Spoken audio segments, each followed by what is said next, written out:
اكتر الاوقات اللي بحب اكل فيها ايس كريم في ايام الشتاء والبرد. فتعالوا نعمل مع بعض ايس كريم في البيت بطريقه سهله وسريعه، ومش بس كده، طب 4 نكهات وباضافات مختلفه كلهم احلى من بعض. هنجيب طبق كبير وغويط ونحط فيه 4 اكياس من كريم شانتيه جاهز. في الوصفه دي مش هنحتاج نضيف سكر لان الكريم شانتيه من جواه بيكون فيه سكر، ولو هنستخدم الكريمه اللباني سواء بودره او سايله هنحتاج معاها نص كوبايه سكر بودره. هنضيف عليهم 1.25 كوباية او 370 جرام من الحليب المكثف المحلى، واهم حاجه يكون بارد. هنضيف عليهم كوبايه حليب بارد بالتدريج على حسب قوام الخليط اللي عايزين نوصله. هنضربهم بالمضرب الكهرباء الاول على سرعه قليله وبعد كده نزود السرعه. هنحط كمان شويه حليب ونكمل بالمضرب. هنضيف باقي كوبايه الحليب ومعاه نص معلقه صغيره من الفانيليا السايله، ومش هنزود عن كده علشان الكريم شانتيه اصلا فيه فانيليا. وهنفضل نضربهم لغايه ما نوصل للقوام الكريمي اللي انتوا شايفينه ده. جبت 4 علب وبدات اوزع فيهم اول طبقه، وحطيت تقريبا 5 معالق كبار من خليط الايس كريم اللي احنا عملناه. هنبدا دلوقتي نعمل مع بعض اكتر جزء ممتع في الوصفه كلها. اول طعم هنعمله هيبقى بالكراميل والفستق والكوكيز. هنجيب طبق صغير ونحط فيهم شويه من خليط الايس كريم اللي احنا عملناه، حوالي 2 معلقة كبار، ونحط عليهم 2 معلقة صغيرين من الفستق المفروم. طبعا تقدروا تبدلوا الفستق باي نوع تاني من المكسرات انتوا بتحبوه. وهنبدا نحط جوه علبه الايس كريم 2 معلقة صغيرين من صوص الكراميل الجاهز او اللي عاملينه في البيت. ونيجي بقى للكوكيز، كسرتهم شويه وضفتهم على صوص الكراميل. تقدروا تستخدموا اي نوع بسكويت تاني، بس انا حبيت استخدم الكوكيز عشان طعم الكراميل اللي بتبقى فيه.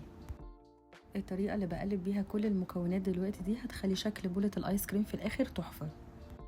هنضيف جزء من خليط الفستق ونقلبهم تاني بنفس الطريقه اللي فاتت. هنضيف كمان 5 معالق كبار من خليط الايس كريم عشان نعمل تاني طبقه، وهنكرر نفس الخطوات اللي فاتت. هنحط صوص الكراميل والكوكيز وخليط الفستق، هنقلبهم مع بعض تقليبه خفيفه ونحط على وشهم شويه كوكيز وفستق وصوص كراميل.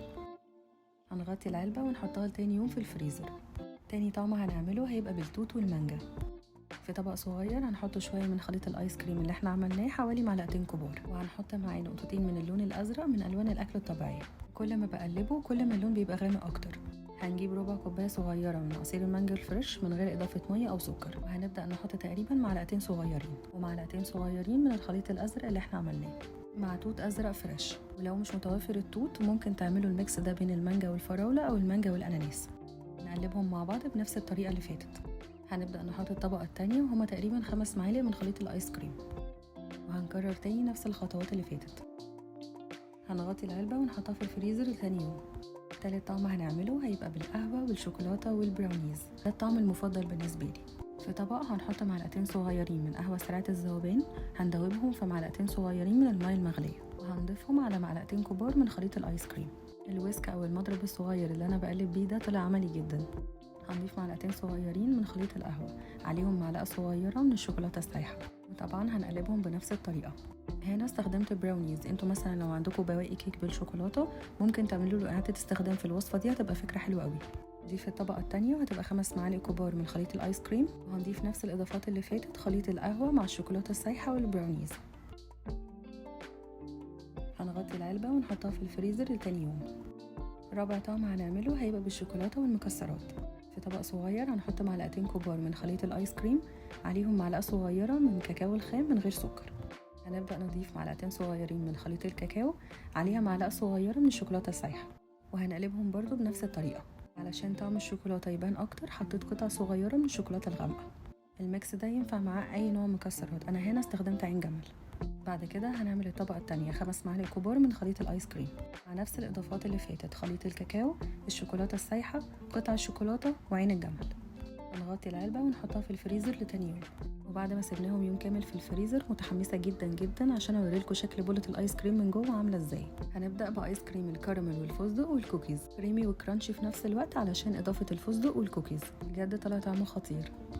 تاني طعم عملناه كان بالتوت والمانجا، وده هيعجب كل الناس اللي بتحب ايس كريم الفواكه، شكل البولة اصلا طالع لوحة فنية.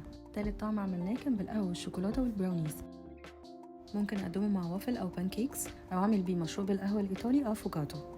رابع طعم عملناه كان بالشوكولاتة والمكسرات، وده مش محتاج نقدمه جنب اي حاجة، هو كده لوحده كفاية.